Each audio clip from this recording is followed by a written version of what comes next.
আমরা সবাই জানি যে গণেশজির মাথা হাতির, কিন্তু কখনো ভেবেছেন তার আসল মানব মাথাটা কেটে যাওয়ার পর কোথায় গিয়েছিল?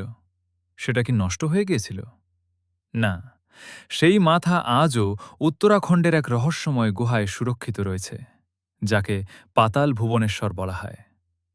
কাহিনী তখনকার, যখন মা পার্বতী স্নান করতে যাচ্ছিলেন।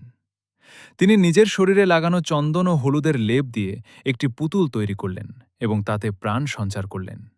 সেখান থেকেই গণেশজির জন্ম হয়। মা তাকে আদেশ দিলেন, দ্বারে পাহারা দাও, কাউকে ভিতরে আসতে দিও না।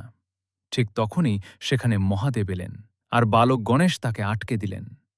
শিবজি ক্রোধে ফেটে পড়লেন এবং নিজের ত্রিশূল দিয়ে গণেশজির মাথা ধর থেকে আলাদা করে দিলেন। যখন মা পার্বতী এটা দেখলেন, তখন তিনি ক্রোধ ও দুঃখে কাঁদতে লাগলেন। তাকে শান্ত করার জন্য শিবজি একটি হাতির মাথা গণেশজির ধরে বসিয়ে দিলেন। কিন্তু প্রশ্ন ছিল, সেই কাটা মানব মাথাটার কি হবে? তখন শিবজি নিজেই সেই আদি মাথাকে পাতাল ভুবনেশ্বর গুহায় প্রতিষ্ঠা করেন। আজও সেখানে গণেশজির সেই মাথা শিলারূপে উপস্থিত রয়েছে। আর অলৌকিক ব্যাপার দেখুন, সেই মাথার ঠিক উপরে ১০৮ পাপড়িওয়ালা একটি ব্রহ্মকমল রয়েছে, যেখান থেকে স্বাভাবিকভাবেই দিব্য জলের ফোঁটা দিনরাত সেই মাথার উপর পড়তে থাকে।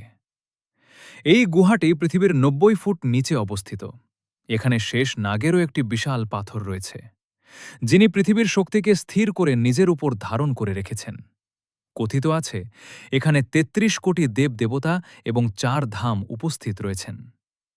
অনেকেই ভাবেন ৩৩ কোটি দেবদেবতা মানে ৩৩ কোটি ভগবান, কিন্তু আসলে এখানে কোটি শব্দের অর্থ সংখ্যা নয়, বরং প্রকার। অর্থাৎ ৩৩ কোটি দেবদেবতা মানে ব্রহ্মাণ্ডকে পরিচালনা করা ৩৩ ধরনের দিব্য শক্তি।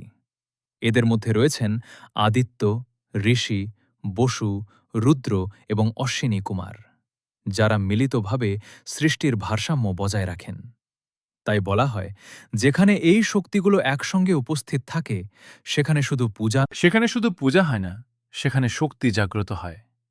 কলিযুগে এর পুনরাবিষ্কার করেছিলেন আদিগুরু শঙ্করাচার্য, এবং তিনিই এখানে তামার শিবলিঙ্গ প্রতিষ্ঠা করেছিলেন।